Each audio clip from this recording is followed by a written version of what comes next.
of her own. Number 10. Wendy Applebaum. When people hear the name Wendy Applebaum, they often hear another name first. Her father, Sir Donald Gordon, the legendary founder of Liberty Group, one of South Africa's most influential business figures. To many people, Wendy's story could easily be summarized as that of a worthy daughter born into privilege, but that be one of the greatest oversimplifications in Africa business history. Because inheritance may open a door, but it cannot create a legacy. That part must be end, and Wendy Applebaum spent her life proving exactly that. Born in Johannesburg in 1961, Wendy entered a world of opportunity that many could only dream about. She grew up surrounded by business discussions, financial strategy, and entrepreneurial thinking. While many children learned about money from textbooks, Wendy was exposed to the realities of wealth creation from an early age. But growing up in the shadow of a successful parent presents a unique challenge. Every achievement is compared, every success is measured against someone else's accomplishments, and every opportunity invites the same question: would this person have succeeded without their family? For Wendy, that question would follow her for decades. Rather than run from it, she confronted it. She chose not to simply inherit wealth. She chose to build influence.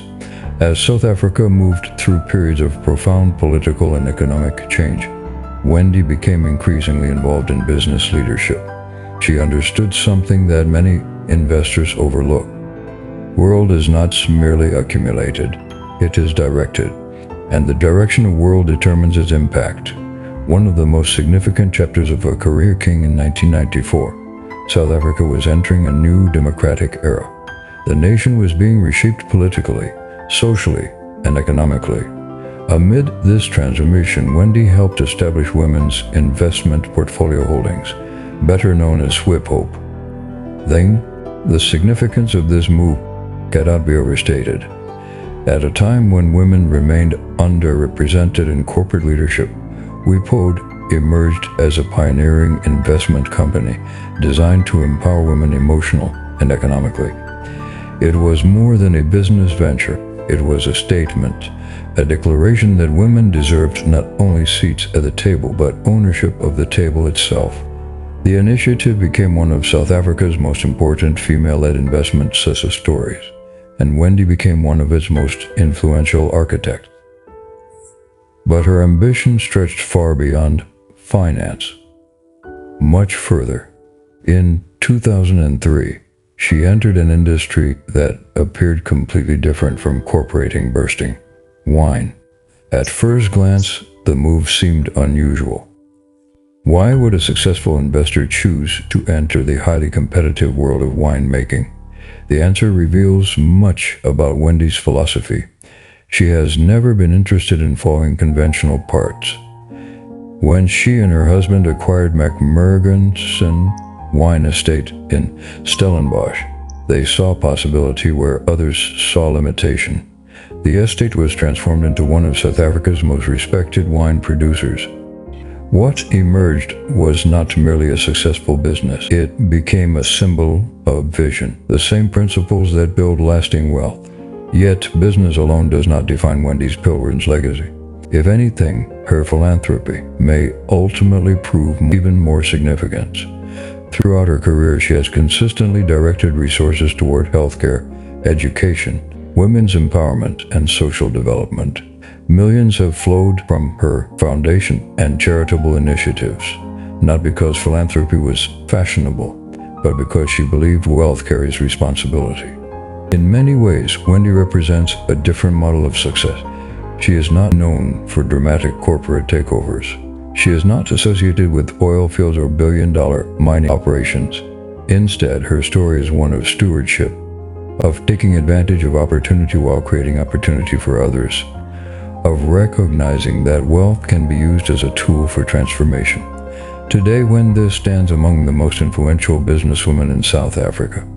A respected investor, a philanthropist, a champion of women advancement, and proved that inheriting a world is one thing.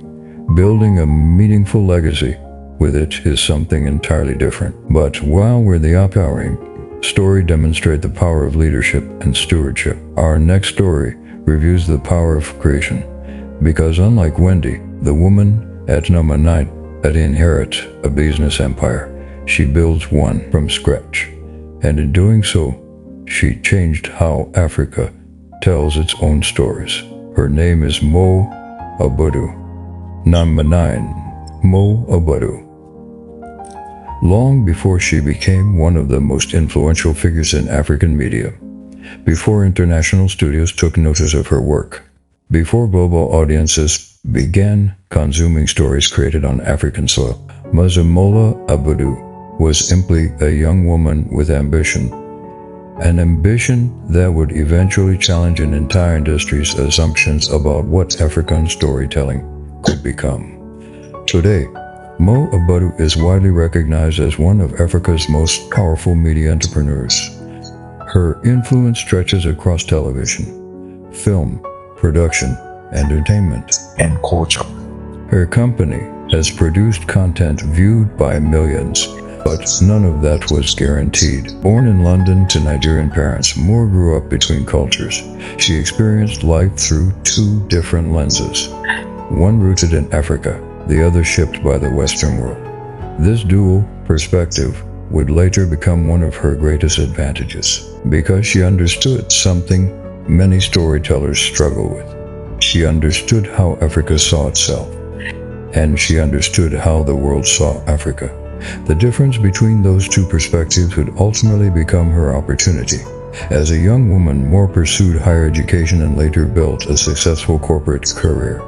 Her early professional life unfolded far away from television cameras and movie sets. She worked in human resources, consulting, corporate management, the type of career many would consider secure, predictable, respectable. By most standards, she had already succeeded. But there was a problem. Somewhere along the way, Mo began to recognize a gap, a massive gap. The stories being told about Africa really reflected the complexity, creativity, ambition, and humanity she knew existed across the continent. For decades, international narratives about Africa had often been dominated by conflict, poverty, and crisis. Those realities existed, but they were not the entire story. Far from it. There were entrepreneurs, dreamers, builders, innovators, families, communities, cultures, entire worlds that remained largely invisible to global audiences.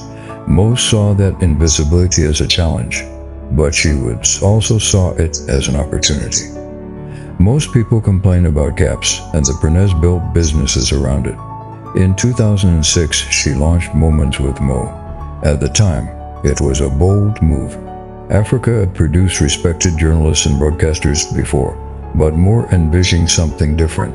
She wanted a platform that felt world-class, professional, inspirational, and unapologetically African. Many entrepreneurs begin with massive capital. Mo began with conviction. She believed African audiences deserved high-quality content that reflected their aspirations and realities. The show quickly gained traction. Viewers connected with it. Guests wanted to appear on it. Sponsors took notice. What started as an idea was becoming a movement, but Mo was thinking beyond television, much further beyond. She understood the principle that separates empire builders from business owners. Business owners focus on products. Empire builders focus on ecosystem. A television show could be successful, but an entire media ecosystem could transform an industry. That realization led to one of the most important decisions of her career, the creation of Imman Life. The vision was ambitious, perhaps even risky. Build a premium Africa media company capable of producing world-class content for African and international audiences. At the time, many questioned whether such a vision was realistic. The entertainment industry is notoriously difficult. Production costs are high, competition is relentless, consumer tastes change constant, and success is never guaranteed. Yet Mo pressed forward. Project after project, shoe after shoe, production after production. Gradually, Ebony Life evolved into one of Africa's most influential media broncs. The company expanded into television networks, film production, content distribution, partnerships, international collaboration. Every step reinforced the same belief: African stories deserved global platforms. Then came another turning point: film. Streaming services began reshaping entertainment worldwide. Demand for diverse content exploded. For decades, Hollywood had dominated global storytelling. Now, audiences wanted something new, something authentic, something different. More recognized the shift, and she moved quickly. Under her leadership, Ebony Life produced films and television projects that reached audiences far beyond Africa's borders. Partnership with international studios and streaming platforms followed. Those that once seemed impossible to open suddenly began opening. The significance of this achievement extends beyond business. Moore wasn't merely building work, she was building cultural infrastructure. She was helping create pathways for writers, directors, producers, and creative entrepreneurs across the continent. Every successful production expanded possibility for countless others. Every breakthrough created momentum. Every achievement created a dated perception of what African entertainment could accomplish. Yet, perhaps the most remarkable aspect of her story is her willingness to reinvent herself. Many people spend years trying to reach stability. Once they achieve it, they stop taking risks. Moore did the opposite. She left stability behind repeatedly and embraced uncertainty repeatedly. She bet on ideas before the markets believed in them repeatedly. And over time, those bets transformed into an empire. An empire builds not on oil, not on mining, not on inherited assets, but on imagination, creativity, and stories. There is something profoundly powerful about that, because stories shape how societies think, how cultures evolve, how generations understand themselves, and few people have done more to elevate African storytelling. Today, she stands as a symbol of what is possible when vision meets execution.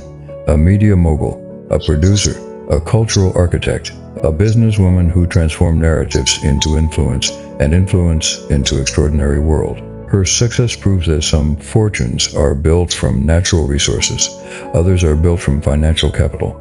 But occasionally, a fortune is built from something far less tangible: an idea, a belief, a story worth telling. And Moabadu built one of the most influential media stories Africa has ever seen.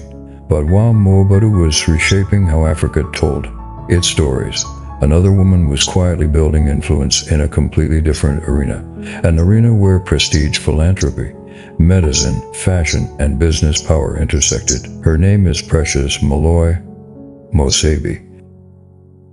Noma 8. Precious Moloi Mosebi.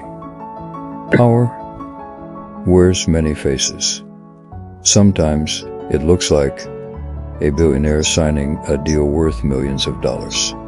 Sometimes it looks like a politician standing before a crowd. Sometimes it looks like the founder of a global company expanding into new markets. And sometimes power arrives quietly, dressed in a white medical coat, listening more than speaking, observing more than commanding, discerning people before attempting to lead them. The story of Precious Moloi Mosebi is not merely a story about wealth. It is a story about influence, the kind of influence that grows gradually, patiently, almost invisibly, until one day the world realizes it has become impossible to ignore. Today, Precious Moloi Mosebi is recognized as one of the most influential women in South Africa. A physician, a philanthropist, a fashion entrepreneur, a social advocate, and a member of one of Africa's most powerful business families. But long before the recognition, before the headlines, before the influence, there was a young girl growing up in a country divided by one of the most complex political systems in modern history. Apartheid, South Africa. To understand Hey Jenny, you must first understand the world she was born into. A world where opportunities were unevenly distributed, where race determined access, where ambition often collided with barriers that seemed impossible to overcome. Yet, even in difficult circumstances, education remained one of the most powerful pathways to transformation. And Precious, education would become the foundation upon which everything else was built. From an early age, she displayed a strong academic drive, a desire to understand human well-being. Those interests eventually led her into medicine, a profession that demands discipline, patience, empathy, and resilience. The road to becoming a doctor is never easy. Long years of study, demanding schedules, countless sacrifices, moments of exhaustion, moments of doubt, but medicine teaches lessons that extend far beyond hospitals. It teaches observation, problem solving, leadership under pressure, and perhaps most importantly, it teaches the value of human dignity. While many people spend their careers learning how to build businesses, Precious first learned how to understand people. And that would become one of her greatest strengths. As her career evolved, she found herself operating in increasingly influential circles, not merely as a medical professional, but as a leader, a connector, a strategist, someone capable of bringing people, ideas, and institutions together. Her marriage to Patrice Motsepe further elevated her public profile. Rather than simply occupy a position of privilege, she chose to use her platform as a catalyst. One of the clearest examples of this emerged through her work in fashion. To some observers, fashion might appear disconnected from economic development, a luxury, an accessory, an afterthought. But Precious saw something different. She saw an industry, a source of jobs, a platform for creativity, a vehicle for African identity, and an opportunity to elevate African talents into the global stage. This vision eventually led to the creation of Africa Fashion International. The organization became a powerful force within the continent's fashion ecosystem. Designers gained visibility. Creative professionals gained opportunities. African fashion gained legitimacy in global conversations. What many people dismissed as clothing, Precious recognized as culture. What others viewed as style, she viewed as economic potential. Once again, her influence expanded. But perhaps the most profound aspect of her story lies not in business, it lies in service. Throughout her career, she has dedicated significant energy to philanthropy and social developments, education, women's empowerment, youth development, healthcare, community transformation. Again and again, the same pattern emerges. Not accumulation, contribution, not visibility, impact. There is a reason certain leaders remain respected long after titles fade. It is because they understand that influence is most powerful when it creates opportunity for others. And Precious has spent years doing exactly that. She understands something many people spend their entire lives trying to learn. Success is not measured solely by what you possess. It is measured by what you enable, by the doors you open, the future you create, the possibilities you leave behind.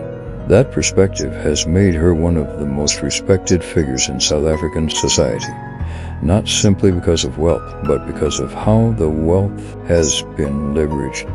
Not simply because of CEOs, but because of peppers. Today, Precious Moloi Motsepe occupies a unique position in African leadership.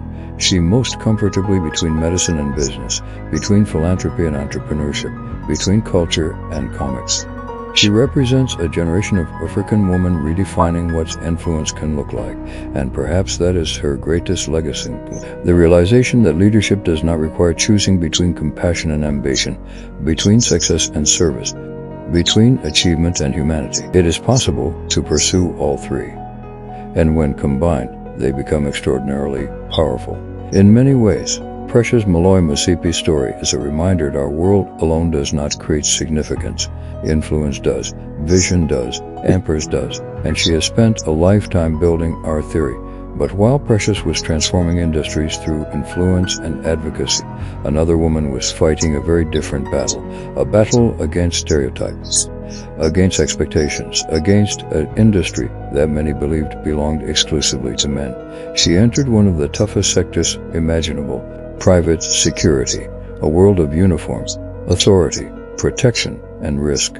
Most people thought she would fail. Instead, she built one of Africa's most remarkable business empires. Her name is Divine Ndulula, and her story maybe one of the most inspiring entrepreneur journeys. In the center, cones down. Number 7. Divine Nugola. Every great success story begins with a choice to move forward when retreat would be easier, a choice to believe when evidence suggests otherwise, a choice to continue when everyone around you is convinced of failure is inevitable. For Divine Muga, that choice arrived. That's one of the most unsettling moments of her life. She had a stable career, a respected profession, a predictable future, the kind of future most people spend years trying to achieve. And then she walked away from it, not because she had another opportunity waiting, not because investors were lining up to support her, not because success was guaranteed, but because she believed she could build something bigger, something meaningful, something entirely her own. It was a direction that would eventually transform Hay into one of the most successful entrepreneurs in Africa. But at the time, it looked like a risk few people would have taken.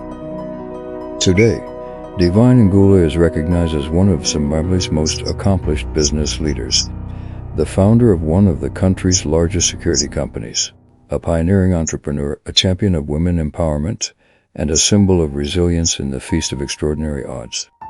Yet none of that seemed obvious in the beginning. Born and raised in Zimbabwe, Divine grew up understanding the value of education. Like every ambitious young people, she saw learning as a pathway to opportunity, a pathway toward independence, a pathway toward a better future. Those beliefs led her into higher education and eventually into the corporate world.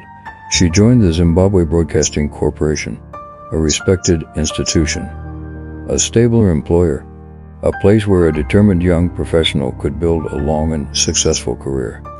In a long time, she did. She climbed, she learned, she gained experience, she developed valuable skills. By all appearances, everything was moving in the right direction. Then something happened. She began to dream beyond employment. She began to imagine ownership, and once that thought entered her mind, it refused to leave. There is a moment in the life of a entrepreneur when the comfort of certainty collides with the possibility of freedom. Some people ignore the feeling, others spend years talking about it. A rare few unfind it. Divine. In the late 1990s, she made a decision that would define her life. She left her job not for another company, not for a higher salary, but to start a business. The challenge was enormous. Zimbabwe's economy was becoming increasingly difficult. Access to capital was limited. Entrepreneurship carried significant stress. And perhaps most important, she chose one of the least likely industries. Imagine security. Think about that for a moment. Private security, an industry traditionally dominated by men, an industry built around authority, protection, physical presence, and perception. Very few people expected a woman to succeed there. Even fewer expected her to build an empire. The skepticism was immediate. Potential clients doubted her. Competitors underestimated her. Many people simply could not imagine a woman leading a major security company. But Divine possessed something more powerful than the others. Conviction. She founded SecuriGuard. At first, the company was small, extremely small. Resources were limited. Every contract mattered. Every employee mattered. Every decision mattered. Like many entrepreneurs, she found herself wearing multiple hats: leader, recruiter, salesperson, strategist, problem solver. Some days were victories, others were lessons, but progress was slow and lenses. And then something remarkable began to happen. Clayton started noticing the difference. Divine approached the business with professionalism, discipline, accountability, and a commitment to quality. She understood that trust is the most valuable currency in the security industry. People are not simply purchasing a service, they are purchasing peace of mind. The responsibility is enormous, and she treated it that way. Over time, SecuriGuard began to grow.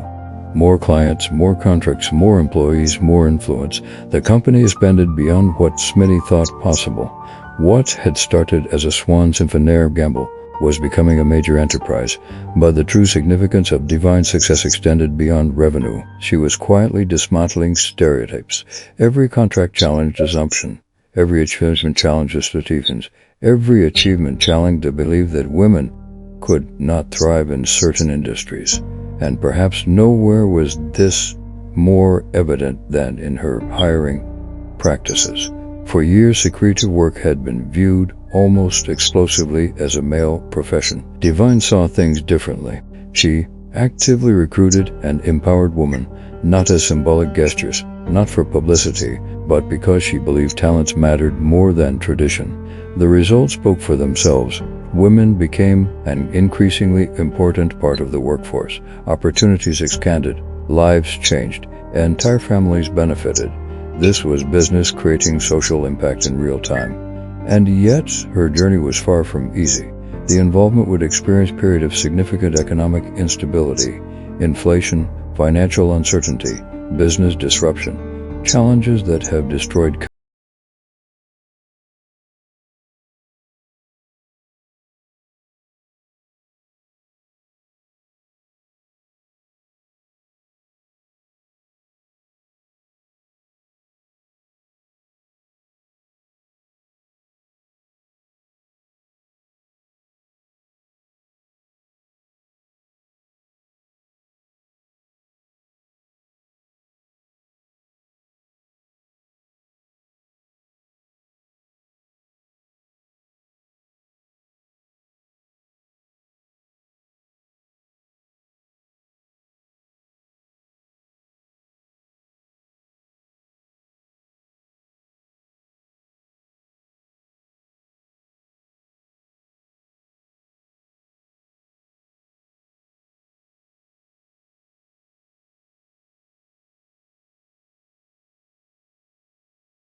course stands as one of Zimbabwe's most successful indigenous security companies.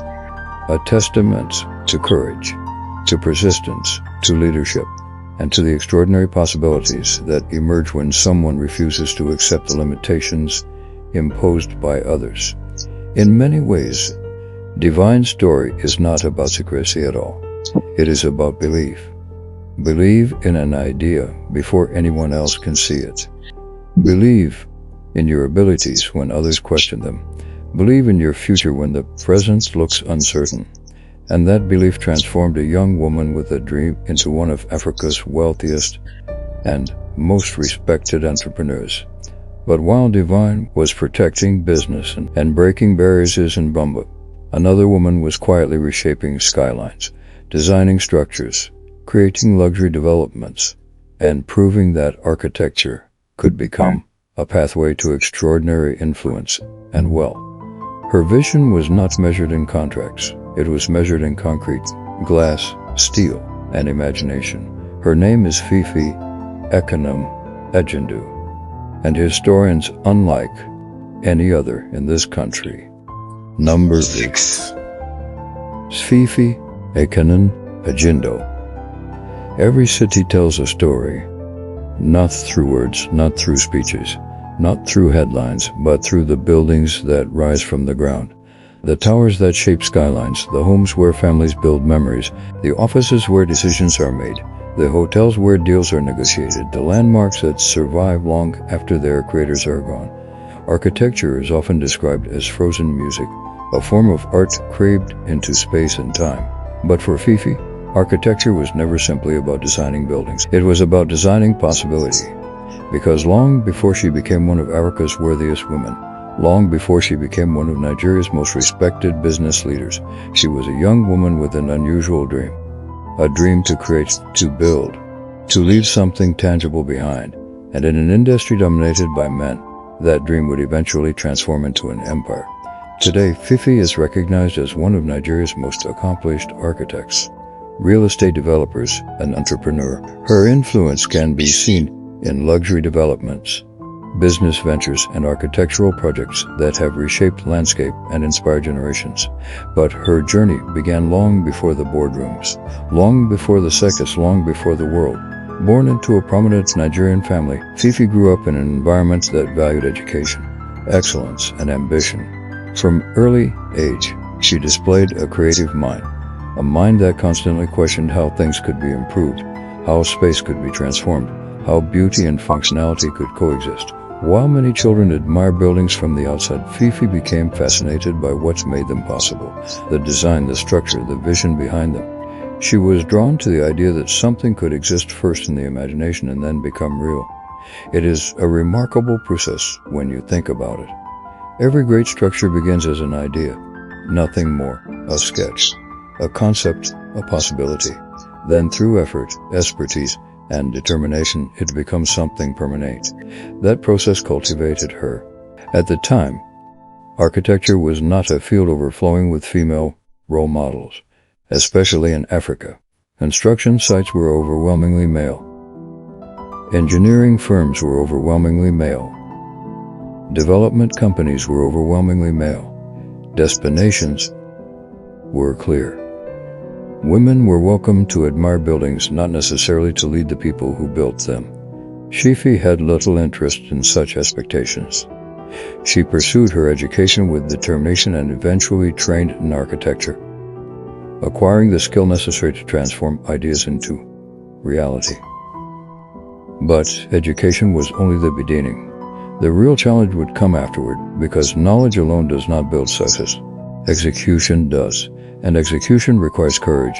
The courage to compete and the courage to lead. The courage to enter rooms where people assume you do not belong. As her career progressed, Fifi began establishing herself as more than an acrobat. She became a visionary, someone capable of seeing opportunities that others overlooked. Most people see land. Visionaries see potential. Most people see empty spaces. Visionaries see entire futures. This ability would become one of the defining characteristics of her career. Architecture eventually became a gateway into something larger, much larger, real estate development. And that is where the skill of ambition truly began to reveal itself. And that is where the skill of ambition truly began to reveal herself. Real estate is one of the most powerful world-building industries in the world. It shapes economies, creates jobs, generates long-term value, and transforms communities. But it also demands enormous patience. Projects take years, investments carry substantial risks. Economic conditions can change overnight. The margin for error is often so thin. Many people underestimate how difficult it is to succeed consistently and realistic.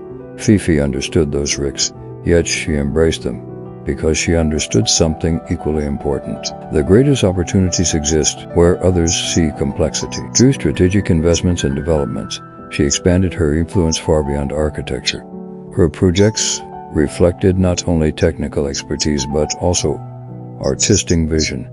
She became known for incorporating distinctive design elements that blended cultural identity with modern sophistication. This wasn't merely construction. It was storytelling through design, a way of embedding culture through structure that would endure generations. And gradually her reputation grew. Clients sought her expertise. Investors recognized her capabilities. Partners valued her vision. A young woman who had once dreamed about creating buildings was now creating businesses, creating opportunities, creating work. But perhaps the most fascinating aspect of her journey is how she approached leadership. Many successful entrepreneurs are obsessed with speed, growth, expansion, scale. Fifi appeared equally focused on excellence, on quality, on scaling something lasting. There is a profound difference between building quickly and building world. The first creates attention, the second creates legacy. And throughout her career, legacy has remained a recurring theme, because architecture forces people to think differently about time. A building may stand for decades, sometimes centuries, long after its critics have disappeared. Every project therefore becomes a street mirror, a declaration of values, a reflection of vision, an investment in the future. Few industries make this reality more visible. And perhaps that perspective influenced the way Fifi approached life itself, not merely chasing immediate success, but creating lasting impact. Over the years, her achievements earned admiration throughout Nigeria and beyond. She became a symbol of female leadership in sectors where women had historically been underrepresented. Young architects looked to her as proof of what was possible. Young interns studied her journey, and aspiring business leaders found inspiration in their willingness to challenge convention. Because every barrier she broke created opportunities for others. Every achievement expanded expectations, every success widened the path. Yet beyond their accomplishments lies something even more powerful than lesson, a reminder that imagination is not a luxury, it is a force capable of transforming empty land into driving development, ideas into industries, dreams into world, and individuals into icons. Today, Fifi stands as one of Africa's most accomplished businesswomen, an architect, a developer, a visionary, a builder in every sense of the word. Her story reminds us that some people inherit structures, others create them. And those who create them often leave the deepest mark on history. Because while money can be spent, and influence can feed, the things we build have the power towards lives. But while Fifi was transforming landscape through architecture and real estate, another woman was quietly transforming something even more personal: human health. Millions of people would eventually rely on products connected to her vision. Families would benefit from her determination, and an entire industry would feel the impact of her leadership. She did not build skyscrapers, she built trust, and named it Stella Okoli. And her story would become one of the most potent business success stories in African healthcare. Number 5. Stella O'Callaghan. There are a few things more valuable than trust. Not gold, not oil, not real estate. Trust. Because trust is what people rely on when uncertainty enters their lives. Trust is what families cling to when a child falls ill in the middle of the night. Trust is what patients place in the hands of doctors. Trust is what communities depend upon when health hangs in the balance. And once trust is broken, it can take years to rebuild. But when trust is earned consistently, it becomes one of the most powerful assets a person or a business can possess. Stella Okoli understood this long before she became one of Africa's wealthiest women. Long before she built a pharmaceutical empire. Long before her name became synonymous with healthcare innovation in Nigeria. She understood that improving people's lives is not merely a business opportunity. It is a responsibility, and that understanding would shape everything that followed. Today, Stella Okoli is celebrated as one of Africa's most accomplished entrepreneurs, a pharmaceutical pioneer, a business leader, a healthcare pioneer, and the founder of one of Nigeria's most influential pharmaceutical companies. But her journey did not begin in an oval. It's begun with curiosity, discipline, and a desire to soar abroad. Born in Nigeria during a period of significant change, Stella grew in a society where access to quality health care remained a challenge for many families. Medical resources were often limited. Reliable pharmaceutical products were not always easily accessible, and healthcare systems across much of the continent fused and almost perished. These realities left an impression on him. They planted questions about how lives improved, questions about how healthcare could become more accessible, questions about how science and business could work together to create meaningful input. Unlike many entrepreneurs who discovered their industries later in life, Stella's path was shaped in. She pursued education with determination and eventually studied pharmacy. To some people, pharmacy may appear technical, scientific, clinical, but at a school, pharmacy is deeply human. Every prescription represents a person. Every medicine represents hope. Every treatment represents a chance to recover. As she progressed through her professional career, she gained first-hand experience within the pharmaceutical industry. She learned how medicines were sold, how products moved through supply chains, how business operated, and perhaps most importantly, she learned where the girls existed. The most successful entrepreneurs possess a remarkable ability. They see problems differently. Where others see obstacle, they see opportunities for improvement. Where others accept inefficiency, the emerging solutions. Where others complain, they build. Stella belonged to that category of inhabitants.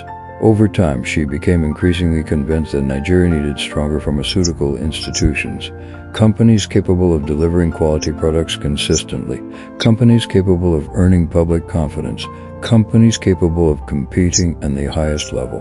The vision was ambitious. Joining a pharmaceutical company is not like opening a small retail store. The stakes are higher. The regulations are stricter. The responsibilities are greater. Mistakes can have serious consequences. Lives can be affected.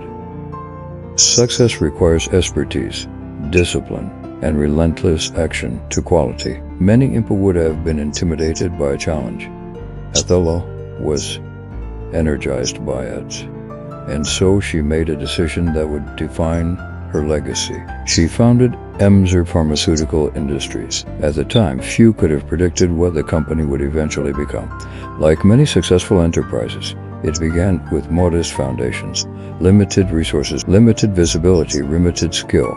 But Stella puts on something far more important, a clear vision.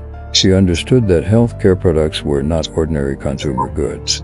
People do not buy medicine for entertainment. They buy it because they need it, because they are searching for relief, because someone they love is suffering. That reality shaped the culture of the company. Quality mattered, reliability mattered, consistency mattered. Everything depended on trust, and trust had to be earned every single day. The journey was far from easy. The pharmaceutical industry is one of the most competitive and heavily regulated sectors in the world. Companies face manufacturing challenges, distribution challenges, economic challenges, regulatory challenges, and in developing markets, these challenges can become even more complex. Yet Stella remained focused. Year after year, products after products, expansion after expansion, the company grew. Factories expanded, distribution networks widened, new products entered the market. The brand became increasingly recognizable, and gradually, Emzer transformed from a small pharmaceutical operation into one of Nigeria's leading healthcare companies.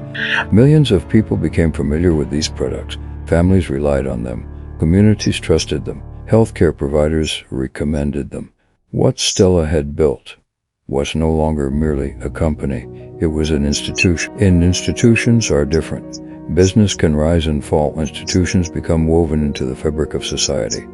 That distinction is important because Stella's success was never solely about sales. It was about assets, the ability to provide quality healthcare products at scale, the ability to make treatments more available, the ability to strengthen local pharmaceutical manufacturing. At a time when many African countries relied heavily on imported medicines, this mission carried enormous significance. It wasn't simply commercial, it was strategic. Every step toward local production strengthened healthcare capacity. Every improvement created greater resilience. Every investment contributed to a broader vision of healthcare and independence. This is one reason Stella O'Connor's story resonates so deep. She wasn't merely participating in an industry, she was helping shape it. But perhaps what makes her journey really remarkable is the consistency of her leadership. Some entrepreneurs see through aggressive expansion, others see through innovation, others through timing. Stella's success is rooted in something more enduring: discipline. The discipline to maintain standards, the discipline to prioritize quality, the discipline to think long-term. In an era where many businesses chase quick wins, Stella focused on sustainability. And over time, their approach paid extraordinary dividends. Recognition flowed, awards flowed, respect flowed, not simply because she had accumulated work, but because she had earned credibility. Today, she stands as one of the most influential figures in African health council management, a role model for women, a pioneer for local industry, a champion of quality healthcare, and prove that business can achieve both profitability and purpose. Because in the end, Stella's greatest achievement may not be the fortune she built. It may be the confidence she sparked. The confidence that African companies can compete, that African manufacturers can innovate, that African entrepreneurs can solve African challenges, and that trust, when carried and protected, can become the foundation of an empire. Her story reminds us that true wealth is not always measured by what you own. Sometimes it is measured by the number of lives you improve, the number of followers you set, the number of people who depend on the work you do. And by that measure, Stella Okoli's impacts reach far beyond business, far beyond pharmaceutical, far beyond world itself. But while Stella was building trust through healthcare, another Nigerian woman was mastering a different form of influence. She moved through courtrooms, boardrooms, political circles, and corporate institutions. She understood law, power, strategy, and leadership. A Jenny would grow that sometimes the most formidable empires are not built with fortresses on buildings, but with relationship, vision, and influence. Her name is Daisy Danjuma, and her rise will take us into a world where business, politics, and leadership all merge. Nom for Daisy Danjuma. Power is often misunderstood. Many people imagine it as something obvious, something that announces itself the moment it enters a room. But the most enduring form of power rarely behaves that way. They move quietly, patiently, strategically. They influence the fishing before they become headlines. They shape outcomes before the public notices a change. They operate through relationships, expertise, credibility, and trust. And few women have navigated the complex architecture of power more effectively than Daisy Danjuma. Her story is not merely about wealth. It is not mainly about politics. It is not mainly about business. It is about influence, the kind of influence that accumulates over decades, the kind that cannot be purchased overnight. Today, Daisy Danjuma stands among the most influential women in Nigeria. A lawyer, a business executive, a former senator, a corporate leader, and one of Africa's wealthiest women. From an early age, Daisy displayed intellectual discipline and ambition. She pursued higher education with seriousness and purpose, eventually studying law. Law teaches people how institutions function, how decisions are made, how power is exercised, how conflicts are resolved. It reveals the invisible framework holding societies together. For Daisy, these lessons would prove invaluable because her career would eventually span multiple worlds: business, politics, agonist, leadership, each requiring a deep understanding of systems and strategy. As a young lawyer, she entered a profession where excellence was demanded and competition was feared. The legal field rewards precision, attention to detail, and the ability to remain composed under pressure.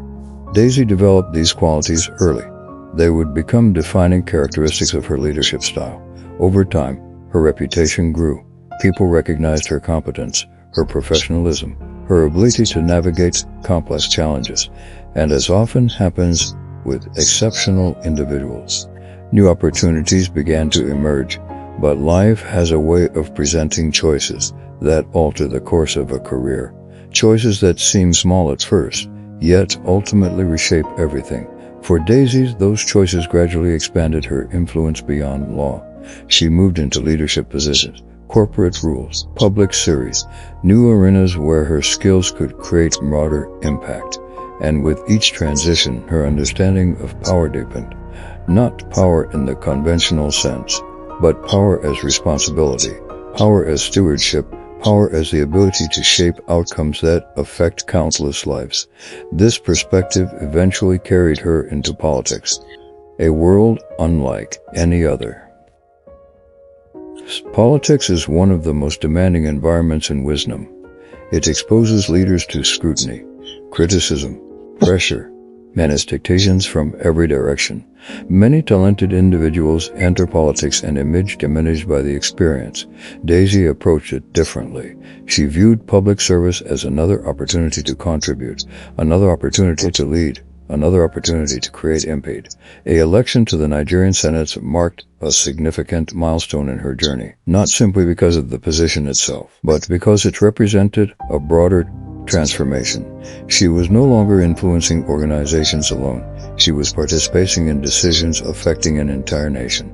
And yet, even while serving in public office, Daisy never confined herself to a single sphere.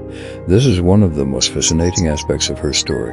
Many people build careers. Daisy builds intersections. She operated where businesses met governance, where policing met entrepreneurship, where leadership met opportunity.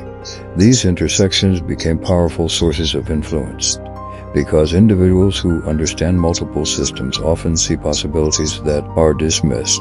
They recognize connections. As her career evolved, she assumed leadership positions within major corporations and institutions.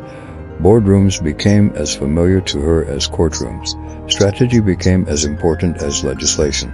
Decision-making expanded from legal questions to economic ones, and gradually her influence spread across multiple sectors. This expansion was not accidental. It reflects years of operation, years of disciplined leadership. Success at that level rarely happens suddenly. It is usually the result of concerted decision made correctly over long periods of time. Daisy's career reflects that principle perfectly. But beyond business and politics lies another dimension of his story. Today, when people discuss Daisy's work, they often focus on numbers, financial holdings, corporate interest, business success. Those achievements are certainly significant, but they tell only part of the story, because work is often the visible outcome of something deeper. Capability, judgment, relationships, credibility, the qualities that make people trust your leadership, and those qualities have defined Daisy's journey from the beginning. In many ways, she represents a different model of success than some of the entrepreneurs we've explored. She did not build her reputation around a single company, or a single industry, or a single breakthrough. Instead, she built influence across multiple domains: law, politics, corporate leadership, public service, each reinforcing the other, each strengthening the foundation of her legacy. And perhaps that is her greatest lesson. The realization that leadership is not about controlling everything. It is about creating value wherever you have influence, whether in a classroom, a boardroom, a Senate chamber, or a community. The principle removes the lead well, serve effectively, and opportunities will continue to expand. Today, Daisy stands as one of Africa's most respected business and political figures, a symbol of strategic leadership, a symbol of resilience, and prove that influence, when cultivated wisely, can become one of the most powerful assets a person possesses. While Daisy was mastering the corridors of power, another Nigerian woman was assembling something even larger, an empire. Not in one industry, not in two, but across multiple sectors simultaneously: oil, banking, real estate, investments, business after business, opportunity after opportunity. She became known for her remarkable ability to identify value and spend it, and in doing so, she built one of the most identified fortunes in Africa. Her name is Bula Shagia, and her rise is the story of a woman who turned investigation into dominance. Number D. Bula Shagia. There is a difference between success and empire. Success can come from one great idea, one company, one breakthrough, one fortunate event. An empire is different. An empire requires vision on a much larger scale. It requires the ability to see opportunities where others see uncertainty, to move between industries, to adapt to changing markets, to build not one source of work, but many. And over time, to create a network of businesses so interconnected. Each success strengthens the next. Few men in Africa have mastered that act more effectively than Bula Shagia. Because wolves and entrepreneurs spend their lives building a company, Shagia spends his building a locality. A vast business empire spanning multiple industries and influencing countless sectors of the Nigerian economy. Today, she is recognized as one of Africa's two women, a formidable entrepreneur, a respected investor, a business strategist. So symbol of what can happen when a mission is marshaled by that unknown Wankuru. But empires do not emerge overnight. They are built piece by piece, decision by decision, vicinity by opportunity. And Bula's story begins long before the world, long before the influence, long before the empire. Born in Nigeria, Bula grew up during a period when the nation itself was evolving. The country was filled with possibility. but also uncertainty. Like many ambitious young people, she understood early that success would require more than dreams. It would require patience, discipline, and the courage to seize opportunities when they appeared. Education became one of her earliest priorities, not because education is one of her is spoiled, but because education sharpens judgment, and judgment is one of the most valuable assets an entrepreneur can possess. The ability to recognize opportunities before others, the ability to evaluate risks, the ability to make decisions when outcomes remain uncertain. These skills would become central to her future success. As she entered professional life, Bola quickly demonstrated an inflexible befriending in her career. She understood value, not merely the value of products or services, but the value of timing, of relationships, or strategic positioning. Many people wait for perfect conditions before action. Many people understand that perfect conditions rarely exist. Their winners are often those willing to move without a necessities. I will move. Few industries have shaped Africa's economic landscape profoundly. Oil price fortunes, transforms economies, influences governments, and attracts fierce competition. Success within In the elementary series, intelligence, intelligent thinking. These three qualities and in abundance. Involvement in the industry opened doors to larger opportunities. But unlike many business leaders who become comfortable after achieving success in a single field, Bola continued expanding. She continued searching, continued learning, continued investing, because she understood the principle that many worlds in the world's land to late. Imagine trading, great work. Diversification preserves and multiplies it. As such, it diversifies into real estate, into banking, into investment, into multiple sectors capable of creating long-term value. Leverage expansion strengthen her position. Revenue and reduce dependency on any single industry. Every successful investment increased their influence. Murderly, a parting emerged. Bola was no longer merely participating in industry, she was shaping it. This ability to move confidently across sectors became one of her defining characteristics. Most people spend years mastering one field. Bola learned how to identify value regardless of the field. And it is one of the reasons her world continues to. Behind every empire lies something deeper than strategy, relationships. Business is often portrayed as a lot of transactions, numbers, condoms, negotiations. Yet some of the most successful entrepreneurs understand that relationships remain at the heart of everything. Trust, credibility, reputation. These intangible assets frequently determine who receives opportunities and who does not. Over the years, Muller cultivated a reputation as a respected businesswoman capable of navigating complex environments. People sought her insight, valued her judgment, recognized her influence. Those relationships became powerful assets in our own Christ, not because influence guarantees assets, but because influence creates assets, and assets create opportunities. Still, the world on the skill achieved by Bola Soga never comes without challenges. Markets change, industries fluctuate, economic conditions evolve, political environments shift.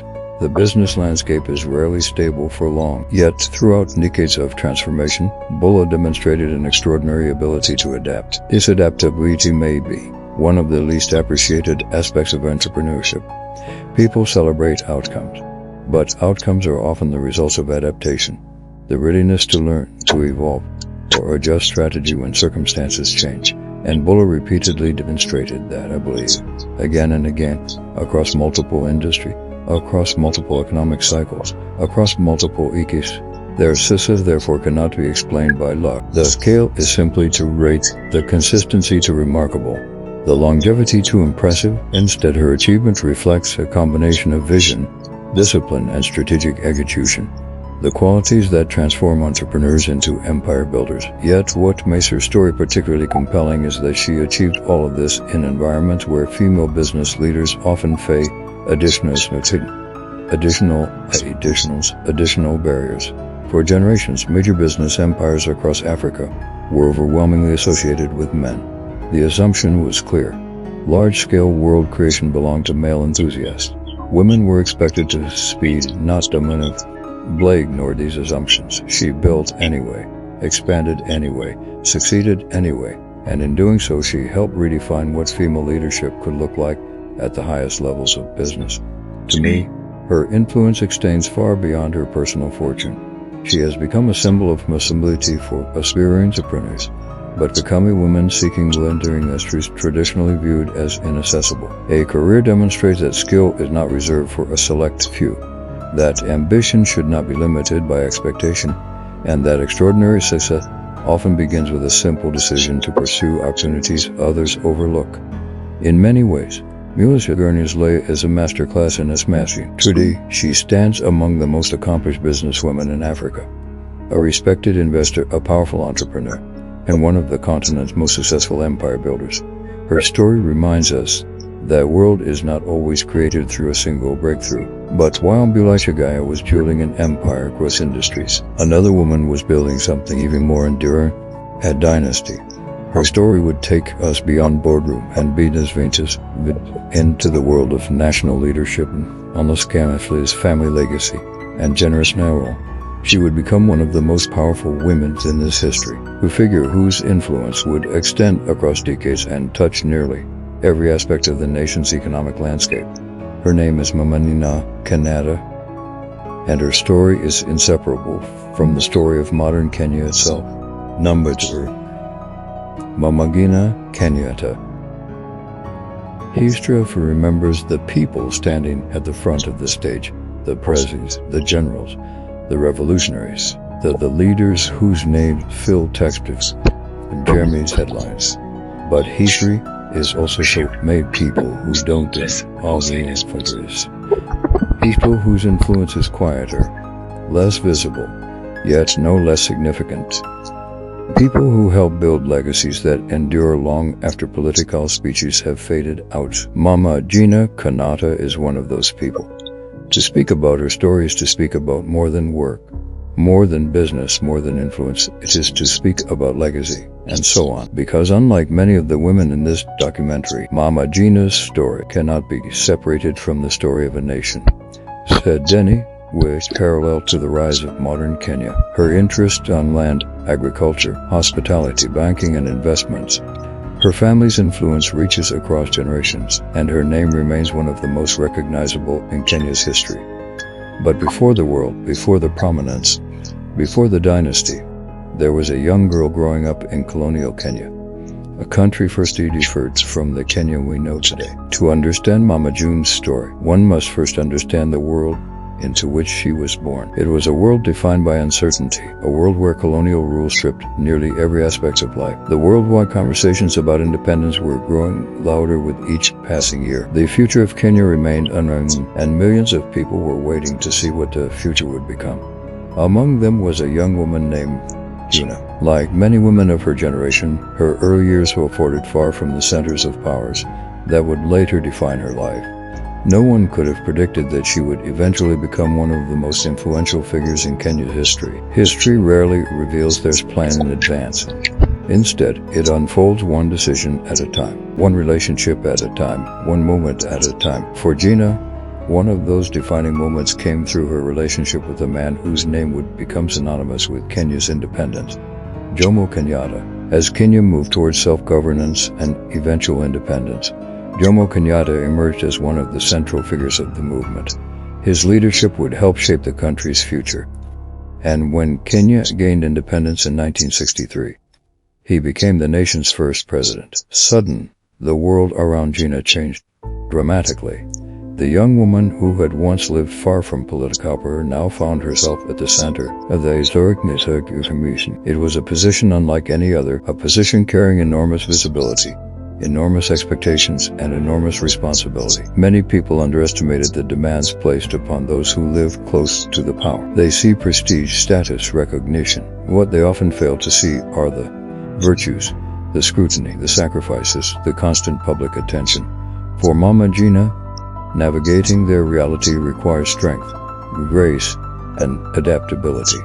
As Kenya entered a new era, she became one of the country's most recognizable public figures. But what makes her story particularly remarkable is that her influence did not disappear when the public administrations changed. Because while political power can be temporary, economic influence often lasts much longer. Over time, the Kenyatta family became associated with extensive business interests and investments across sectors: land, agriculture, hospitality, financial services, commercial enterprises, and war. Public discussions frequently focused on politics. An equally important story was unfolding in the background: the story of generational wealth. Generational wealth is fundamentally different from ordinary wealth. Ordinary wealth can be accumulated within a lifetime. Generational wealth must be preserved across lifetime. It requires long-term thinking, strategic stewardship, and the ability to protect assets through changing political and economic environments. History is filled with fortunes that disappear within a generation, empires that collapse, dynasties that fade. The challenge is not merely building wealth, the challenge is sustaining it. And sustaining it requires discipline, vision, and continuity. Over the decades, the Kenyatta name remained deeply connected to Kenya's economic landscape. Business evolved, investments expanded, influence and youth, and Mama Gina became one of the central figures associated with legacy. Yet beyond the word lies something equally fascinating: symbolism. Because for many Kenyans, Mama Gina represents more than an individual. She represents an era, a bridge between Kenya's colonial past and its independence future. A living connection to some of the most important offices in the nation's future. Few people occupy such a post. Few still sustain relevance across multiple generations. And yet she did. As years became decades, her role gradually transformed. From First Lady to matriarch, from public figure to national symbol, from participants in history to custodian of his legacy. This transformation may be one of the most extraordinary aspects of his story, because influence often diminishes with time. In her case, time reinforced it. The respect associated with her name continued to grow. Her place within Kenya's historical narrative became increasingly secure, and her family's legacy remained family-owned into the fabric of the nation. Today, discussions about Mama Gina Kenyatta focus on work, on assets, on business interests, on economic influence. Those conversations are understandable. After all, this documentary explores the richest women in Africa, but focusing solely on what Rex missed in their larger story: the story of continuity, the story of legacy, the story of a woman who witnessed the birth of a nation and remained connected to its evolution for decades afterward. Very few individuals can claim such a perspective. Very few lives intersect so closely with history itself. And that is what makes Mama Gina's story unique. She is not simply one of Africa's wealthiest women. She is one of his most significant historical figures, a symbol of endurance, a symbol of continuity, a symbol of generational influence. Her life reminds us that some fortunes are measured in money, others are measured in legacy. And legacy is often the more enduring of the two, because war can be staged, business can be sold, assets can change hands, by a legacy that shapes a nation and equipped for greatness. And few African families have built a legacy as enduring as Kenyatta's. Yet, as remarkable as Mama Gina's story is, there remain one final woman on our accounts now. One final chapter, one final gem. Her story begins with transformation. Not inherited power, not plastic influence, transformation. A young woman working as a secretary. A woman with ambition but no guarantee of extraordinary wealth. A woman who would reinvent herself again and again. First through fashion, then through business, then ultimately through one of the most lucrative industries in the world, oil. A rise would become one of the most extraordinary wealth creation stories in modern African history. And this story is the culmination of everything this documentary has been building towards. Number 1. Felusho Alakija. Every extraordinary life begins with a choice. A choice to remain where you are, or a choice to become something more. Most people encounter opportunities and hope that they lead somewhere meaningful.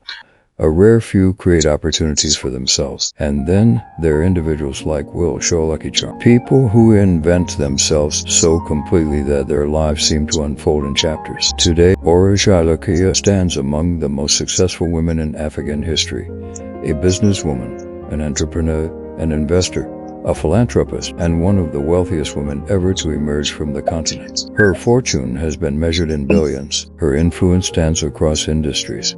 Her story has inspired entrepreneurs around the world. But what makes a Jenny extraordinary is not where she ended, it is where she began. Because unlike many people associated with the man's work, rise was neither obvious nor inevitable. There were no guarantees, no certainty, no clear roadmap pointing toward the future she would eventually create. Only ambition, fit, determination, and an unwavering refusal to accept limitation. Born in Nigeria, she understood early that progress would require effort, success would require preparation, and opportunity would often have to be created rather than discovered. Education became one of the foundations of her development, but at the time, nothing about her life suggested that she was destined to become one of Overcast's wealthiest women. In fact, her professional journey began in a way that many people would consider ordinary. She worked as a secretary. It is important to pause there, because documentaries often compress history. They move quickly from humble beginnings to extraordinary outcomes. But life does not happen there. At the time, Mauricia was simply a working professional, building experience, learning, growing, trying to create a future. There was no global spotlight, no empire, no billion-dollar fortune. Yet hating within those ordinary years was something extraordinary, a mindset. They believed that her current position did not define her ultimate destination, that I believe would become one of the most important forces in her life. Because many people become troubled by their circumstances, they begin to see their present reality as permanent. Mauricia saw it differently. She viewed every stage of her life as preparation for the next, and eventually preparation met opportunity. The first major transformation of her career arrived through fashion. At first glance, fashion may seem far removed from oil-filled corporate ambition, but entrepreneurship often begins in unexpected places. Mauricia possessed a strong sense of style, creativity, and business awareness. Recognizing as opportunity within Nigeria's growing market for luxury fashion, she launched her own fashion enterprise. The business quickly distinguished itself, not merely because of the products, but because of the vision behind them. As a time when many affluent Nigerians looked abroad for luxury experiences, Mauricia helped demonstrate that excellence could be created locally. Her brand attracted influential clients, business leaders, public figures, members of Nigeria's elite, and gradually she established herself as a respected entrepreneur. For many people, this level of success would have been enough. A thriving business, financial security, professional well-being, a comfortable life. A comfort has never been the defining theme of Mauricia Latit's transformation and another transformation was becoming, one far greater than the first, one that would alter the trajectory of her life forever. The opportunity emerged through oil, an industry capable of creating extraordinary wealth, but also an industry filled with complexity, risk, and intense competition. Oil has produced some of the largest fortunes in modern history, yet countless others have entered the industry and failed. Success requires vision, patience, strategy, and an ability to endure challenges that would discourage most people. The years that followed were not far from it. The journey involved legal disputes, regulatory challenges, corporate battles, tours of uncertainty, moments when the outcome remained far from certain. Mauricia continued. Again and again, challenge after challenge, obstacle after obstacle, she persisted, not because success was guaranteed, but because she believed the opportunity was worth fighting for, that persistence would eventually prove decisive. As the value of the oil assets grew, her fortune expanded dramatically. The transformation was extraordinary. The former secretary had become one of the most powerful businesswomen in Africa. The entrepreneur who had built a successful fashion company was now operating at an entirely different scale, a scale few people ever reached. But perhaps the most fascinating aspect of her story is not the world itself. It is a person, a repeated reinvention. Secretary, entrepreneur, fashion is next, oil magnate, investor, philanthropist, each chapter building upon the one before it, each success creating the foundation for the next. The ability to evolve is one of the defining characteristics of exceptional enterprise. They do not allow a single identity to limit their future. They grow, adapt, and spawn again and again. And Mauricia Akita did exactly that. As her influence increased, so did her commitment to philanthropy and social impact. Through charitable initiatives and development efforts, to directed resources toward education, empowerment, and community support. Because eventually, wealth reaches a point where accumulation alone is no longer enough. Effort becomes increasingly important, legacy becomes increasingly important, contribution becomes increasingly important, and Furushu embraced those responsibilities. Yet, perhaps the greatest lesson from her life has nothing to do with oil, or fashion, or war. It is a lesson about possibility. Because her story challenges one of the most dangerous assumptions people make about their lives, the assumption that where you start determines where you finish. And Jenny proves otherwise. The secretary became a Bellona. The dream became an empire. The ordinary beginning became an extraordinary legacy. And that transformation is what makes her story so powerful. Not merely the money, the transformation, the evidence that reinvention remains impossible, that ambition remains possible, that persistence remains powerful, and that circumstances do not have the final arc. Today, Furushu stands as one of the most influential businesswomen in Africa's history, a symbol of resilience, a symbol of entrepreneurship, a symbol of possibility, and a reminder that the distance between where you are and where you could be is often determined by your willingness to keep moving forward. The story is not simply the story of Africa's richest woman. It is the story of what can happen when vision refuses to surrender to limitations. And that is why she stands as number one, not only because of her fortune, but because of the gem she took to build it. There is no single blueprint for greatness. Wendy showed us the power of stewardship. Mo Abudu demonstrated the value of storytelling and vision.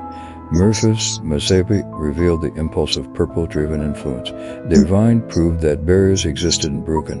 Cece Agenda transformed imagination into reality. Stella Okuli built trust into an institution. Daisy mastered leadership across multiple worlds. Bulla Chaga created an empire through strategic expansion. Injuna Kenyatta embodied legacy and continuity. And Furushu Alakija demonstrated the extraordinary power of reinvention.